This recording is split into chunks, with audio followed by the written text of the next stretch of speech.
Once it is available, you'll be able to view it on our website, and that will be there in the coming weeks. In the meantime, we will be sending a copy of the presentation slides to everyone who is attending today to the email address that was supplied to us at registration. As a reminder, this webinar has been pre-approved for a CEU hour from the Commission for Dietetic Registration, and I'll give you information on how to get your certificate of completion at the end of the presentation.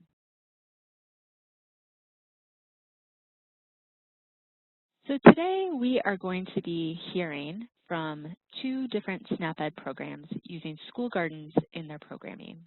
We will also hear briefly about the farm-to-school resources from the USDA. As you have questions, please type them into the chat box, and we will have time for question and answer at the end. You can access the chat box by going down to the bubble icon in the center of the lower portion of your screen and clicking it if that's what you see. You may also see a different interface where you will look to the right and see a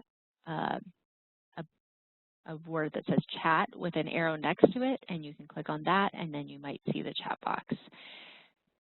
Once that chat box is open, you'll have a text field where you can type your question into the drop-down list, or into the box, and there's a drop-down list where you can select the recipient.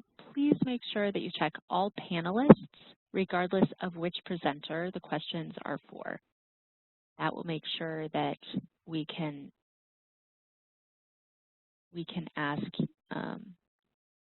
answer your question. If you need any assistance with the webinar, technical assistance, maybe you can't see the screen or hear the audio, please use the same chat box and we'll work with you one-on-one to troubleshoot your problem. Again, please send the message to all panelists. Today we're going to get started with Lisa Lackenmeyer and Nicole Walker, who are with Maryland Food Supplement Nutrition Education and have extensive experience with school gardens in their SNAP-Ed programming. Lisa, turning it over to you. Perfect, thank you. Can everybody hear me okay? Can you hear me? Yes, we can hear you. Perfect, thanks. And can everybody see the slides now? I'm hoping. Yes. Okay, great.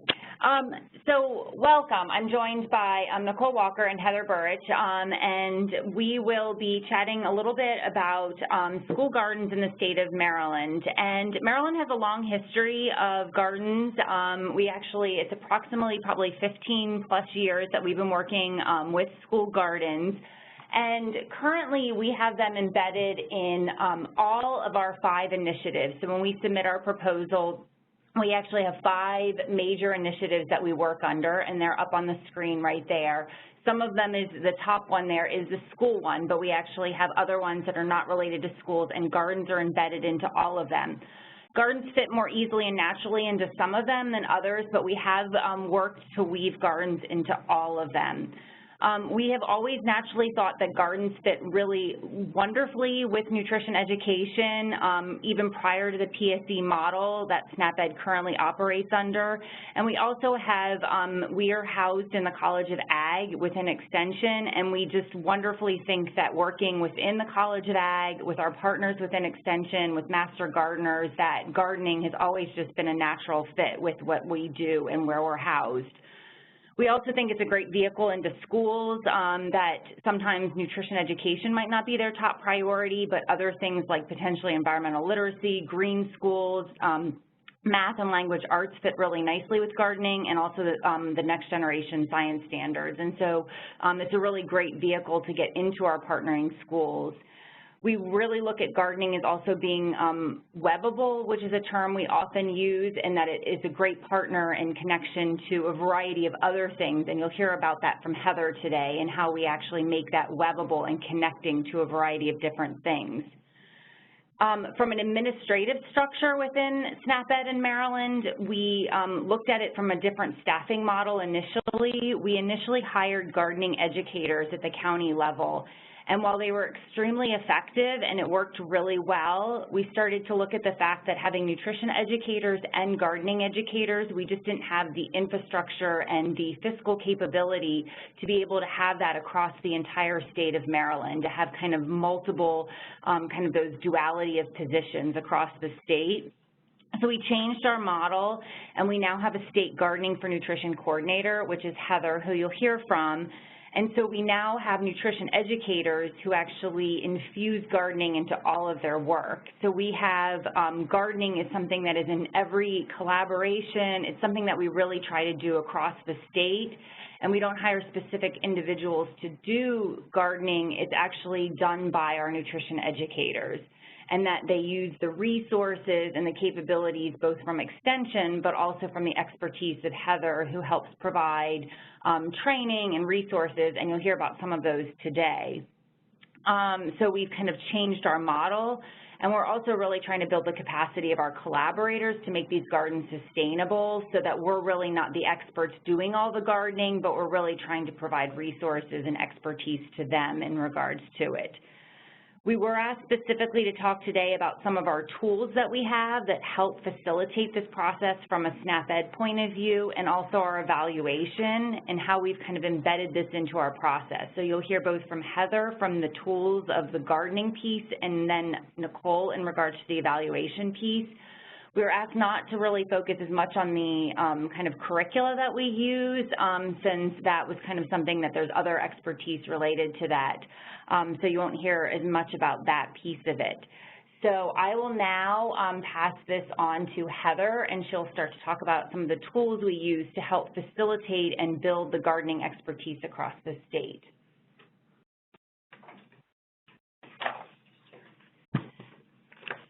Good morning, this is Heather. So as Lisa mentioned, gardening is a great complement for nutrition education. You know, everything that should be on our plate can come from a farm, and so a lot of our programming does have to do with learning where our food comes from.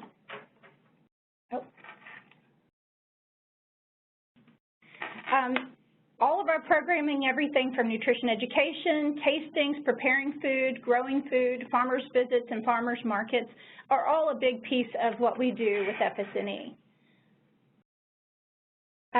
So when we combine gardening and nutrition education, that provides our participants to have that hands-on learning experience, and they get to learn where food comes from, as I'd mentioned, and it really helps to increase access to healthy food and brings communities together. It promotes local agriculture. It even gets participants moving and gets them to be more physically active and provides more opportunities to taste fruits and vegetables.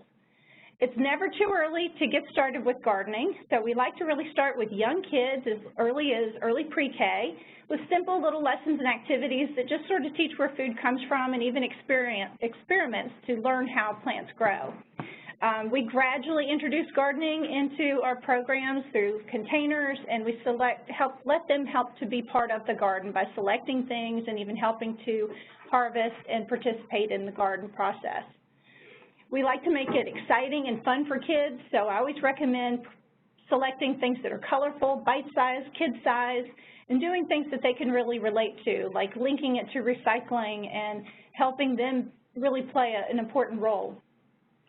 You want to build connections with gardens through nutrition ed. There are lots of lessons in the curricula that we use, as well as some of the tools that we'll be talking about to link back to gardens. And it's really simple to just build connections to the cafeteria through tastings, link lessons to food that's served on the lunch line, as well as promoting local agriculture, and bring parents into the mix through newsletters and social media and special parent events. As I mentioned, we do a lot of work with promoting local farmers markets through lessons, tastings, and even field trips, and we bring farmers into the classroom to share a little more about what's grown on the farm, what life is like on the farm, and crops that are grown in our area. We want to build a sustainable gardening program.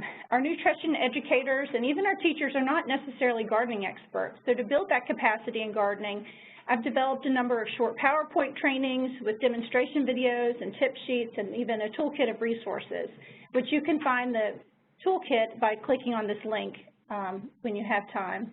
These videos feature FESNI educators and master gardeners and partners performing various gardening tasks such as planting seeds, laying out raised beds, and even planting some small container gardens. And this process continues. I follow around our educators and try to catch them in the act of doing some of these things. And even when we're teaching, we will take time to video these activities. I really strongly encourage our program to work with Master Gardener volunteers to provide technical assistance and even additional training. That really helps our programs to grow and thrive. So when planning a garden, it's always important to do your homework. You want to identify your key stakeholders, how the garden's going to be used, and really identify who's going to be playing which roles and determine what kind of garden is appropriate for that site. I always recommend not to go too big too soon, but to start small and gradually work up to a larger garden if needed. The Szczesny Toolkit is a resource that we have developed, and it's a whole toolkit of things from everywhere from drinking water and healthy physical activity in schools. We have gardening, and we have our lessons and resources available here. If you would like to visit this site at some point, I highly recommend it. There's lots of great tips and ideas in here. We also have gardens included in our signed collaborator agreements with each site. Szczesny educators are required to complete a garden checklist prior to their budget so that they really have a good idea of what they will be purchasing and the type of garden that they're going to be budgeting for. Once they have completed that and they have a pretty good idea for creating their budget and the collaborator agreement, they will get that signed and approved. And this ensures that not only are they purchasing things that our funders allow us to purchase, but also things that will ensure that we are practicing safe gardening practices from the very beginning. I've developed a tool that you can find on the SnapEd Connections website, and this is a garden planning checklist. You can use it if you would like. At the end, there is a link where you would fill out a more in-depth sheet, which you'll see in a moment, and you don't have to hit complete that with that one because it actually comes back to me. But so I highly recommend you could use it as a guide. This is the Szczesny garden plan that I was referring to. So once that checklist has been completed, then our educators would actually go through this, and this is a form site form that really has them identify the scope, size, the participants, how long they've been at the site, what type of nutrition education they'll be providing, and it also helps to ensure the food safety protocols are going to be followed, as well as the materials that are going to be purchased. But this is not a budget. I'm not really approving what they're spending. It's just what they're going to be doing at the site to make sure that it really is feasible for that program. Safety is a big concern for us. Food safety really starts in the garden. It's important to take precautions from the very first step, from planting the seed all the way to when we're consuming the food. So I've developed a number of different food safety resources that we'll talk about. First is this Food Safety in Your School Gardens, Classroom, and Greenhouses fact sheet. This was developed by a team of University of Maryland Extension and campus staff, and this is a very comprehensive guide to food safety in the garden. This is also available on the SnapEd Connections website. We've used that fact sheet to create shorter tip sheets. I have one for all different types of gardens. We have one for in-ground gardens, container gardens, and hydroponic tower gardens, which we have gained access to in a number of schools in Maryland through some local funders. These are meant to really keep students safe, to help them maintain the garden safely, practice pest management in the safest way, harvest food, and even prepare and eat food safely. These tip sheets are also available on SnapEd Connections. Finally, we have one of the most important things I found is really establishing some guidelines and rules for the garden. This really helps to bring the whole food safety part together. This is a little poster that we've developed, and the idea is that this should be projected on a smart board or Promethean board in the classroom prior to going out to the garden. This is just another template that you could use or share with your teachers, and this can be found on our Szczesny Toolkit. So now, I hope that you all have gotten some good ideas and you're ready to cultivate healthy behavior changes with gardening, and we're going to move on to dig into some valuation with Nicole. Hello, everyone. This is Nicole Walker. I am the Evaluation and Reporting Coordinator for FSNE, and we are going to talk very briefly about the evolution of how we've evaluated gardening interventions. So I think, as with any community education program, our evaluation plan has always closely mirrored, complemented, and then as changes arise, it has evolved alongside our program model and the interventions that we're using. And so in years past, when we were primarily delivering direct education to our target audience, our evaluation plan was very similar to that. So we had targeted surveys or assessment tools that were developed with the content of that intervention in mind. So it specifically targeted, in this case, our gardening interventions. And for gardening in the past, we would evaluate using a post-only survey our teachers who had participated in an intensive 30-hour youth gardening for nutrition program, and we looked there at their intent to change some of their classroom practices regarding gardening that they would have learned in that training. And we also evaluated youth who were participating in our interventions. And for those of you who similarly live, sleep, breathe the evaluation framework indicators, I went ahead and anytime I referred to an evaluation tool, I put the indicators that it would target in parentheses for you.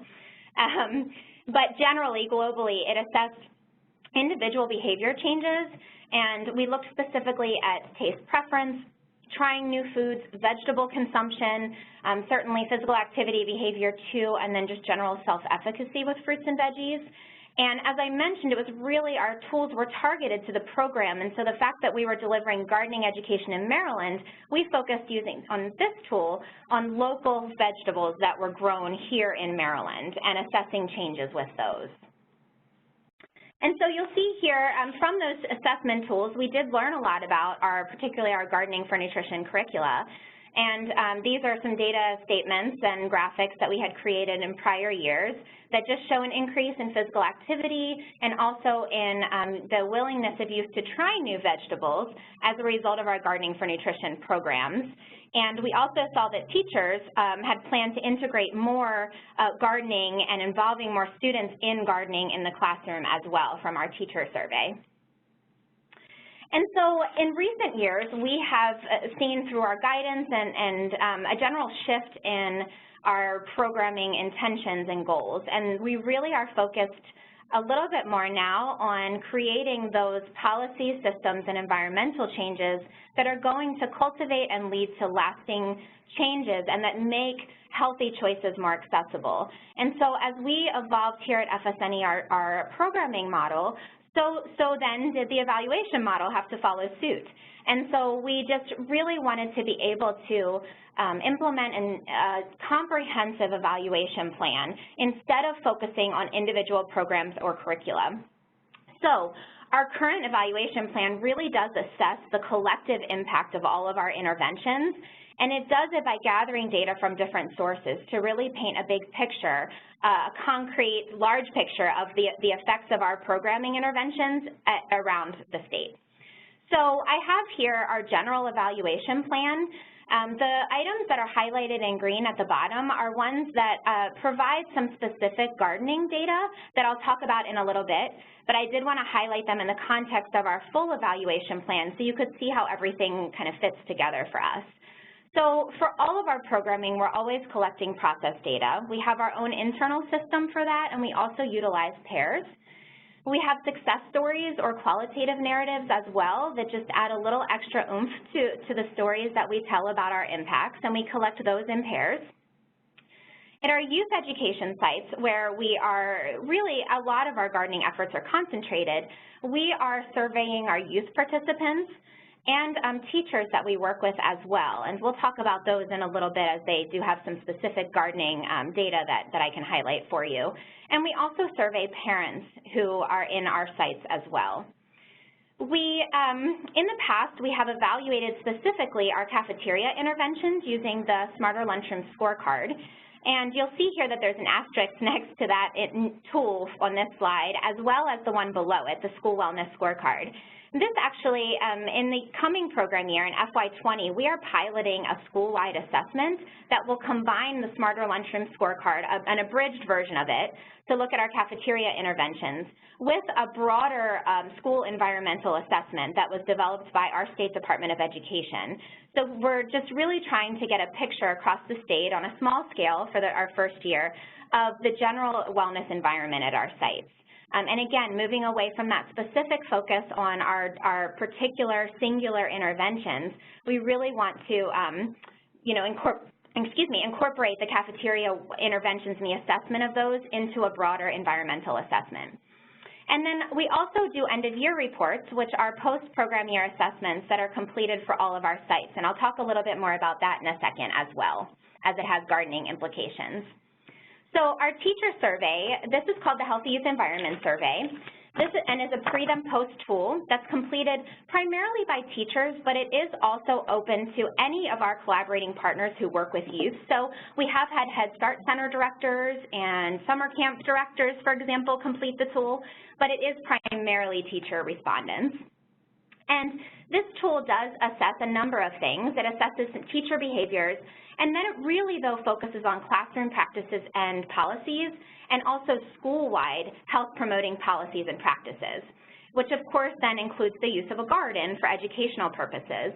And in the prior fiscal year, in FY18, we did see that our teachers were reporting significantly, when there was a garden on site, significantly greater use of that garden for educational purposes and specifically for tasting opportunities. Our youth, we survey our youth participants using a pre then post tool. It's called a Kids Food and Activity Questionnaire, and it has been adapted from the CAN-Q that was out of Arizona State University. This is a pre then post tool that assesses generally healthy food behaviors and also physical activity behaviors and screen time. Typically for us, as we're really looking to paint a big picture of our impacts, we analyze this in aggregate across the state. So across all of our various classrooms and sites and counties and interventions, we want to see that big picture of the impacts that we're having with our youth participants. And so on this next slide here, you can see from the FY18 some of the data graphics that we created to show some of the impacts of youth in general who were surveyed using this tool. And you can see that we had significant increases in healthy eating and also significant improvements in physical activity behavior and reduced sedentary behavior last year. One thing about this tool, although it is used with all youth in our programs, we are able to kind of isolate the youth who participated in our Gardening for Nutrition curriculum, which is Growing Healthy Habits. And we noticed when we did that, I was able to do that to present today, that there were significantly greater improvements when we looked at some healthy food consumption and also knowledge of both healthy eating and physical activity, as well as a differentially improved engagement in physical activity under different conditions as well, you can see here. And then finally, our end-of-year reports are post-only assessments. They are completed by the local educators for each of their collaborating sites, and they were initially really developed to align very closely with the SNAP-Ed evaluation framework, which is why you can see so many indicators in parentheses there that this tool is intended to assess. And the idea behind this was just that our educators have really an intimate special knowledge of the things that are going on at their site based on their strong collaborations, and we wanted to ensure that we were able to capture that and use that for reporting purposes. And so one of the things that we have always assessed in our end-of-year reports is the presence of an edible garden in our youth education sites. And so we have seen in prior years that a number of our sites do have edible gardens that they're using on site for educational purposes, and we certainly hope to see that number improve as years go on. But we have also, in the current program year, we have added some additional information about gardening so that we can just get a little bit more understanding of how gardens are being used across the state. And so within our youth education sites, we have added information and we're collecting some data on focusing a bit more on just general farm-to-school efforts, so how local food is used in the cafeteria and for other events, and also farmer visits to the classroom, farm field trips, et cetera. And we're also hoping to get some greater information on farm-to-school efforts from that school-wide assessment, the wellness scorecard that I referenced earlier. And then we've also expanded for some of our other sites, our food access sites, particularly food banks and food pantries. We have added some questions looking at how gardens are being used and whether they're present in those site types, because we are aware that they are there. Some of our food banks have gardens on site and are using them for the purpose of demonstrations and tasting. So we'll be able to learn a little bit more about that this year as well. So we are constantly evolving from an evaluation perspective. We're revising, tweaking, so we can learn more and grow and be able to speak more to different impacts.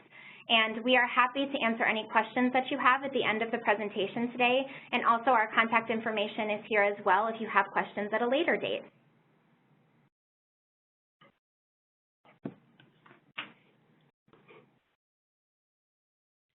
Thank you so much, Lisa, Heather, and Nicole, for that wonderful presentation.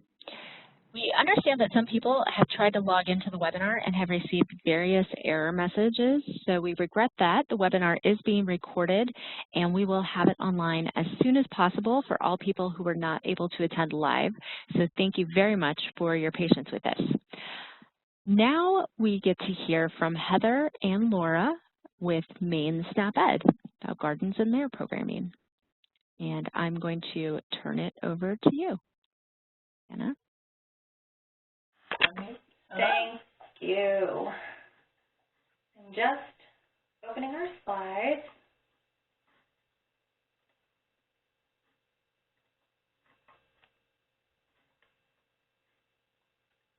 All right, can everybody see those all right?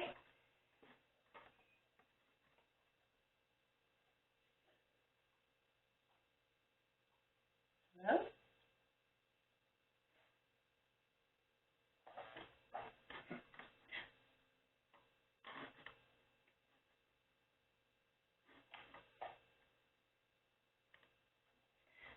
I'm just going to assume folks can hear us, and we will go ahead and move on. Please let us know if you can't. So thank you very much for allowing us this opportunity to share our success. Similarly, in some ways to Maryland, we are a SNAP Ed program that is statewide. We do evaluate at the state level our PSE garden projects throughout the state. And today we are sharing one example of those success stories, which is the Kingfield Elementary School Growing Gardeners Project. Laura Quinn is a nutrition educator who has worked hard over the years with partners to make this garden into a strong PSE project with significant impact in the community. So without further ado, I will let Laura take it away. Hi, my name is Laura Quinn. I'm a nutrition educator. I'd like to start by talking about having a passion for gardens, how to start a school garden. This is just one success story. I don't have a garden at every school that I go to, but I do have a passion for working with kids and for gardening both together.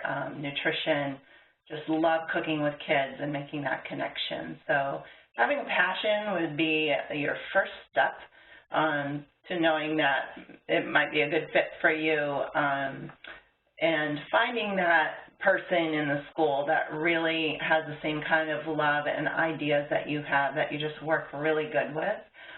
So I can't say enough about passion. I really love the connections I've made at all the schools, but unfortunately, time is also not going to be a thing you have a lot of to do this at every school. So I'm just one person doing one project with the Kingfield Elementary School through a PSE project. So that passion is what has pushed this forward. I've made friends with some champions in the school. It's a great location in northern Maine near Sugarloaf, so therefore it's very cold in Kingfield, Maine. So that's one thing you do need to think about when starting gardens is the temperatures. But the first step is a passion. Really, you don't need to know everything about everything. So making friends, start small. We did start with 1 or 2 beds. I really can't remember if it was 1 or 2, but it wasn't more than that. And with a lot of kids in an after-school program who signed up. It's been a lot of fun, but we did start small, and it has taken some years to really work out kinks in school gardens. Relationships are really important. We offer SNAP Ed programs in the classroom in Kingfield. I'm a regular speaker. I've kind of adopted that school. I live nearby. The connections with community and friendships with kids and their parents, very important. They just need to see you walking around the school and be comfortable with you, first of all. Let's see. Teachers and students need the time to build relationships with you. I usually have lunch with the teachers throughout the day when I am doing SNAP Ed programs. This really helps us to connect and talk about plans and interests, and you'd be surprised who's interested in the garden and who isn't. So just having an in through the lunchroom is a big plus. And this is our teacher, Selina Warren. She is Superwoman, Garden Champion. She wrote her own curriculum, Growing Gardeners, and was already using it when I met her. So she came into the school system several years ago. We became fast friends. She knew about SNAP Ed. I was offering some programs to her class. She also had a friend that was a master gardener, Carrie, and we started an after-school program together using an indoor nutrition program along with her outdoor garden classroom.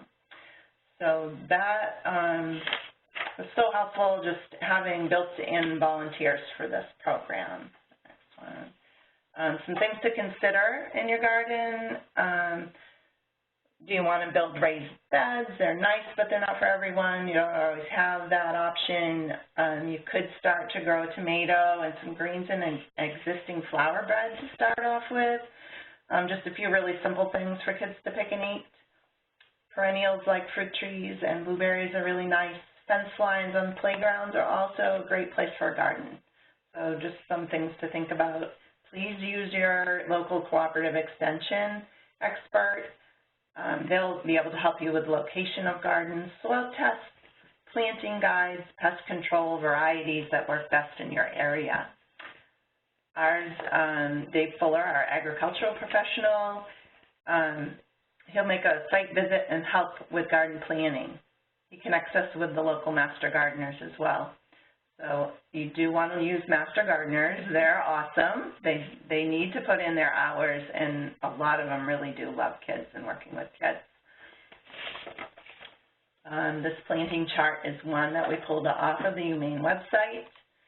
Cooperative Extension offers loads of information, free online publications like this one. Planting charts can tell you when to plant and when to expect to harvest things. It's important so that you don't miss picking something during the summer months. Choose varieties that you can pick when the kids come back in the fall. And other things like, maintaining the garden. Income sources. We've used a seedling sale in the springtime when we plant things with the kids. We sell them to people coming and going from the school, parents, teachers will buy them, and we put that into the pot for maintaining our garden. Book sale, the kids put together this Growing Gardeners cookbook, and we sold them at our fall harvest dinner. Harvest dinners are great. It's a big celebration in the fall, right before winter starts in, and we do it every year. Every parent comes to that, and the kids are so excited. We have a small produce table from home gardeners and large farms who donate, and they have their own little farmers market as well. Some challenges we've had. Watering is a big challenge. Selina has families sign up for a week during the summer and sends reminders out all summer long. So it does take a little bit of work in the summertime when the teacher's off. The other challenge is not enough volunteers to offer an after-school program. We didn't get a lot of buy-in from other teachers and staff in the school. They used to refer to the garden as Selina's garden. This put a lot of the load on her. This year, with the help of a new school principal, the garden program was integrated into the school day, and now it's everyone's garden. So that's been a great change this year. Keep trying new things. Don't stop when it looks bad. Time, trial and error, all good things. Just keep plugging away at your small garden. This is Lorenzo. I'll let you read what he came up with for a quote. Very cute guy. Actually, Selina's son, the teacher. This is our summer get-together, watering and picking.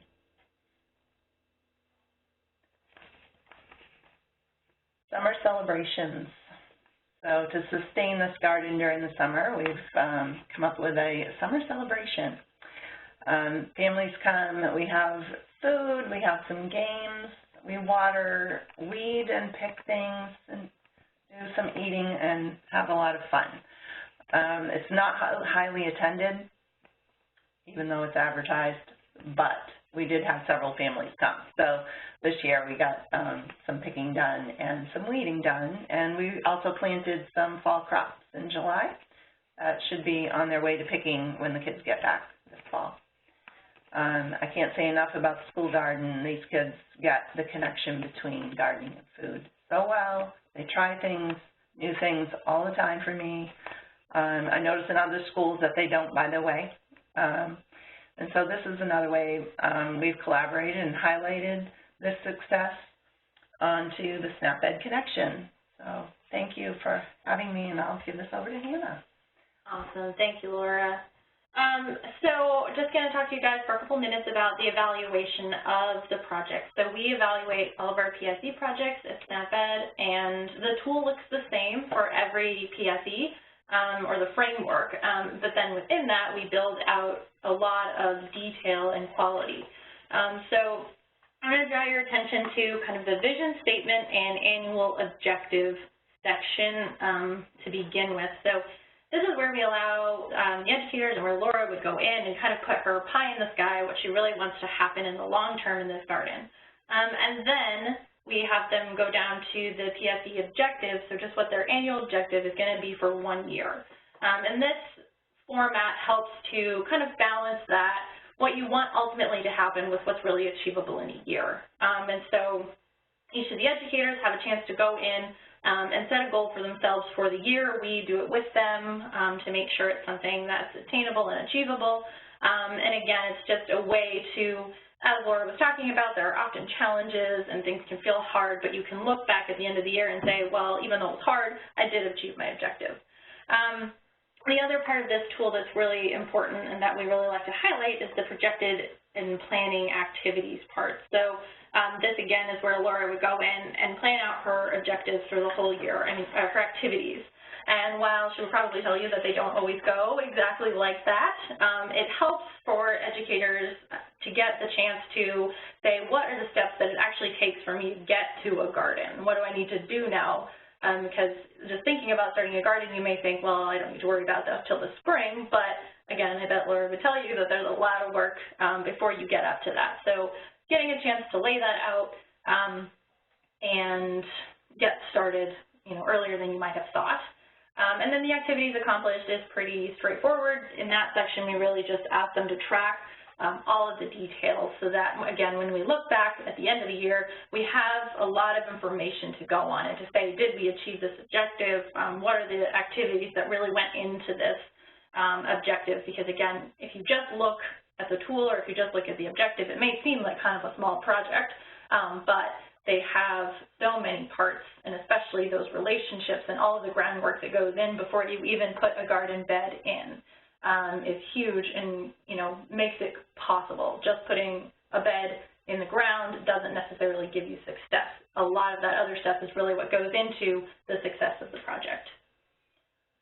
And then, sorry about the tiny text, you don't need to read all of this.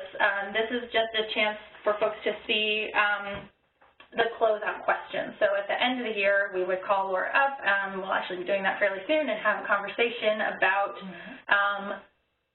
how things went, how we can look at reach, obstacles, direct education, indirect education, nutrition supports adopted, details regarding the environmental change, such as something specific as the dimensions of the garden bed. So how big were the raised beds? Were they raised beds or regular beds? What types of crops were grown? And information about harvesting. So these we do interview style. We try to make it something where we can, again, collect as much information as possible going into this evaluation because we know that, again, not everything is as easy as just like counting up how many people were there. When you're evaluating these projects, we really like to get into the depth of what goes into them. We also talk about documentation during this closeout period and throughout the year, which Laura's amazing at. She takes so many great pictures, which have been throughout this presentation, so thank you to her. And then we also collect documentations for any kind of other materials that she may have created, even if it's something like a sign that she created that talks about the garden, any kind of planning documents that she did that we don't have already, again, to really get into how deep these projects go and how much work they take. And we collect them all via Dropbox, which allows ease of sharing across the state.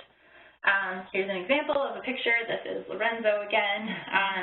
And these pictures really just add, again, so much more value sometimes than the words do. Having both is excellent, but having the photos just you can see the impact, happy kids eating good food. So thank you all so much for allowing us to share our success. We've really enjoyed sharing and we'd be happy to answer any questions when the time is right.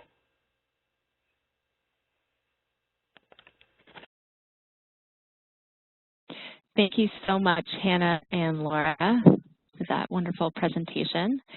We are going to briefly learn a little bit more about another aspect of school gardens, and that's from the USDA F&S program. And I am going to share this one slide with you.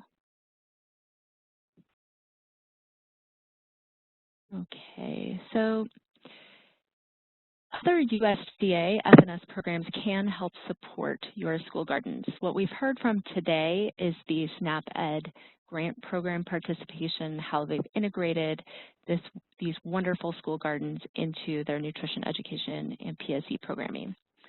But other USDA F&S programs can help support as well. The USDA supports the increased use of local food in school feeding programs. School food authorities, otherwise known as SFAs, are entities legally authorized to operate school lunch programs reimbursed by federal funds. Working collaboratively with the SFAs responsible for your schools can get your school garden into the classroom and the lunchroom. Additional resources include farm-to-school grants, which are awarded annually by USDA for projects like school gardens, and they're designed to support nutrition education and increase the use of local food in school meal plans.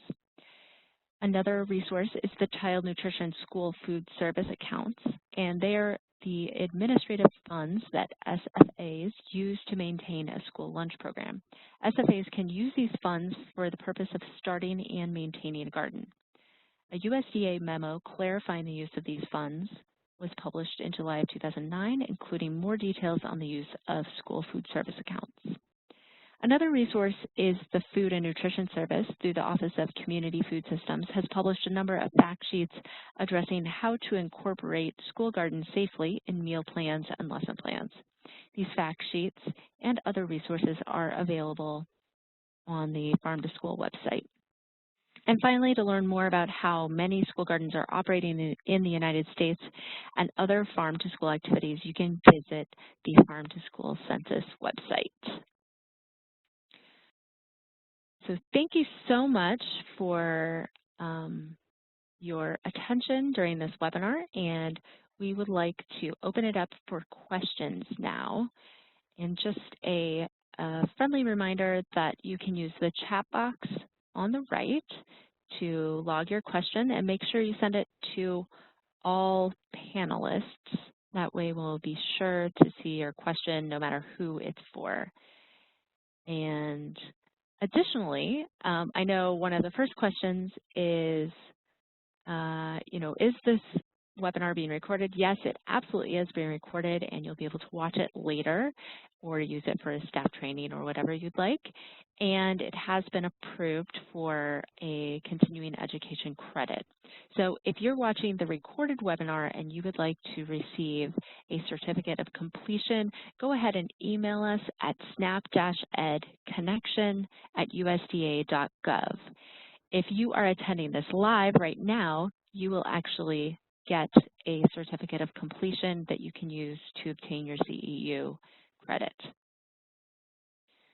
Again, the email address that you would send it to is snap-edconnection@usda.gov.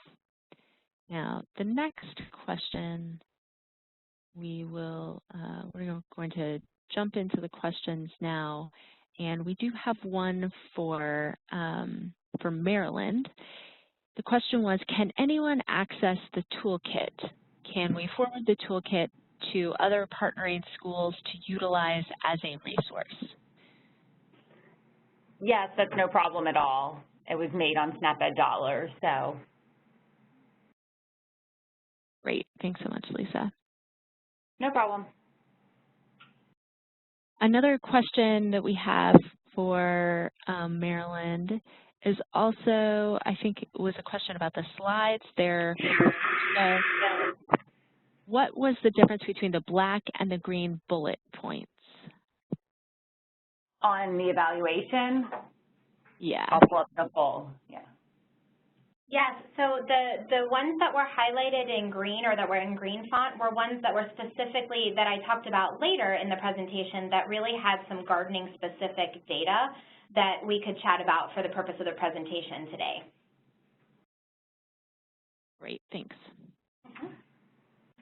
So just to clarify, all of those things we do at every single school site, and then the green ones were the ones that had gardening related. Okay, good. Another question about the CEUs, do you have to email to get a CEU certificate? No, you don't have to email us if you've attended this live. You would only need to email us if you're watching the recorded portion. Thanks for that clarifying question. Another question is, what is the best way to start the dialogue with the food service director? And I believe this may be a good question for either group.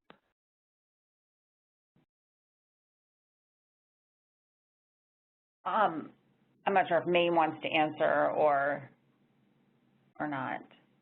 We in Maryland, we actually have a Smarter Lunchroom coordinator, and so she's actually worked to develop relationships both at the state level, and then she works at the county level too, but we also do it within each school, and so we will work both at the local level at the school and then also at the regional. So partly it's just bringing some prior documentation, some data in regards to trying and tasting, some kids doing tastings in other cafeterias, just kind of really starting that relationship. But some of it is, kind of prior success stories.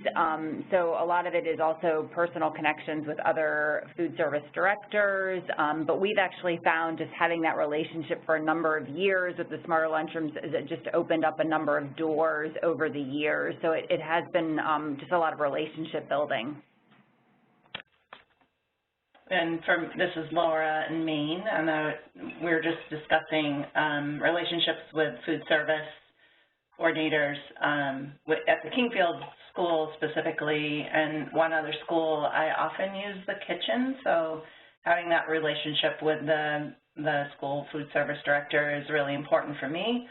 Often, especially just for cleanup, and if I need to pop something in the oven, she's always willing to let me use the kitchen, which is a big deal to them. So that's all I had to say about that. Great, thanks. Do either of you see any, actually, never mind. Can we access Selina Warren's Growing Gardeners curriculum? Not sure which That's me, Laura. I've put out a email to her just to see if she's willing to share that. And you could contact me if you're interested, and I'll have that answer for you. Thanks. How can you see gardening and SNAP Ed playing out at food banks?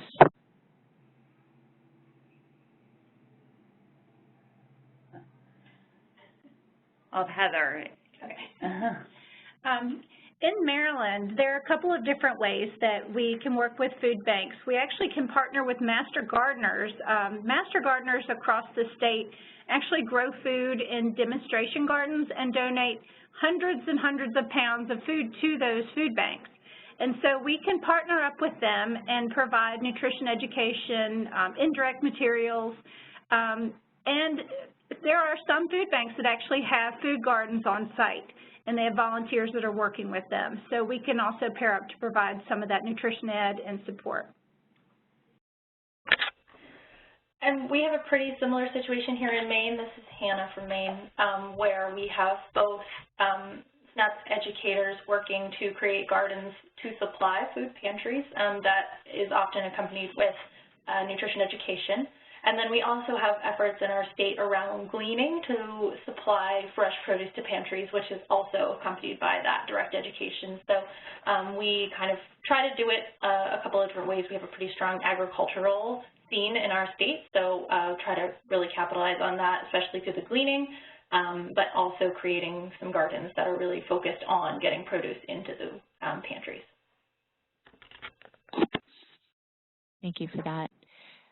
Regarding food safety, we have a couple of questions about food safety. One is, did you have to get a specific permit in your state in order to serve fresh produce from the garden to the cafeteria?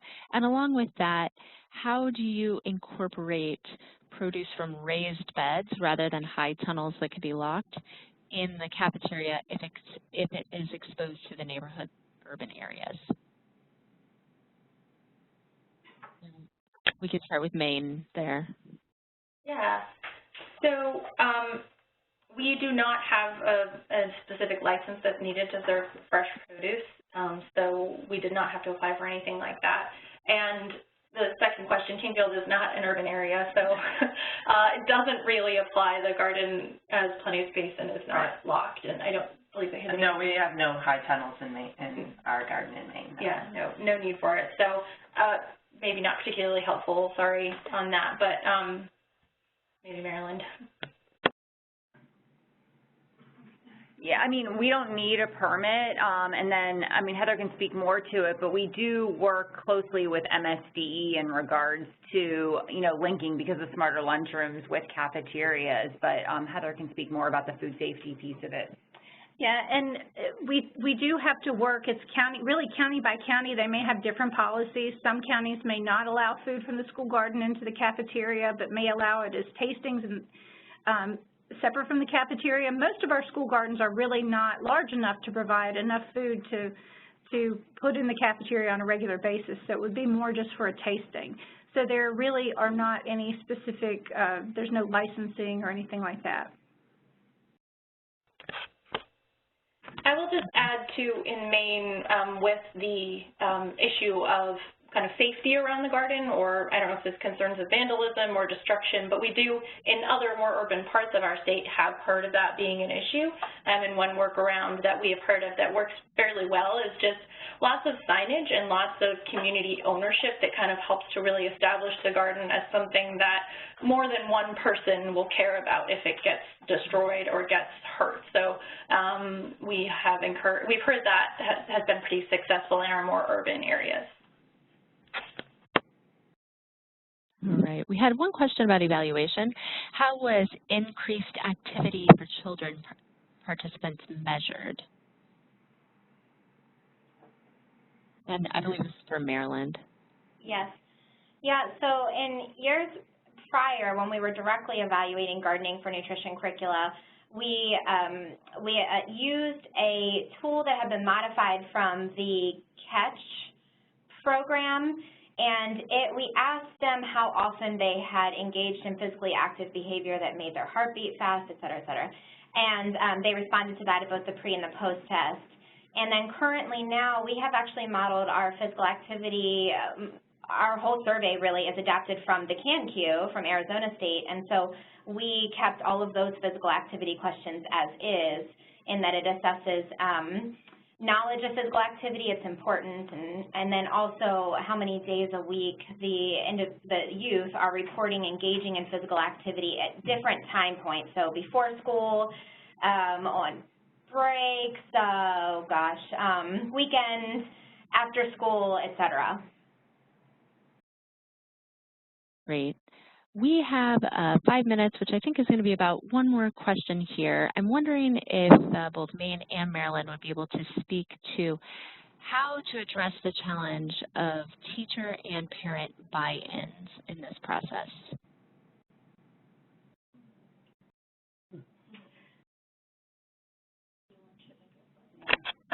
Maine can go if you want to start, Laura. Yep. Buy-ins. Be willing for it to take a long time. A lot of teachers, for instance, don't have time and don't want to stay after school to do an after-school program. But what we did, we've been several years into this garden, I guess 5 or 6 years now, where it seemed like it was just Selina's garden, and I would come and do the nutrition programming. The teachers weren't buying into it. We've gone through a couple of new principals since then. This particular one has a child in the program, so she's very interested in incorporating it into a school day. And so when the time was made for this garden activity during the day, a lot more teachers bought into it.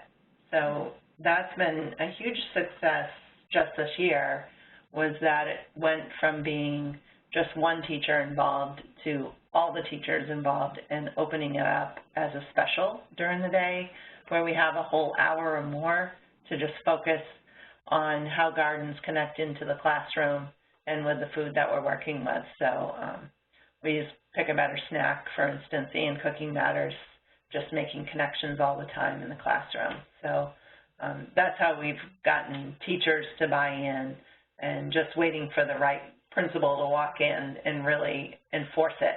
So that's what we've done. Yeah, I think that really speaks to that relationship building, and that when you are starting to want to bring something in, you really have to think about their motivations as well as yours. And if you can, build something into their classroom, or, take a load off of them, or show them that it's going to be a shared effort instead of like, this is just one more thing that you have to do and add to your list. It does take time, like Laura said, but, when you can get it to really work well and for that buy-in to be there, it's totally worth it. Mm-hmm.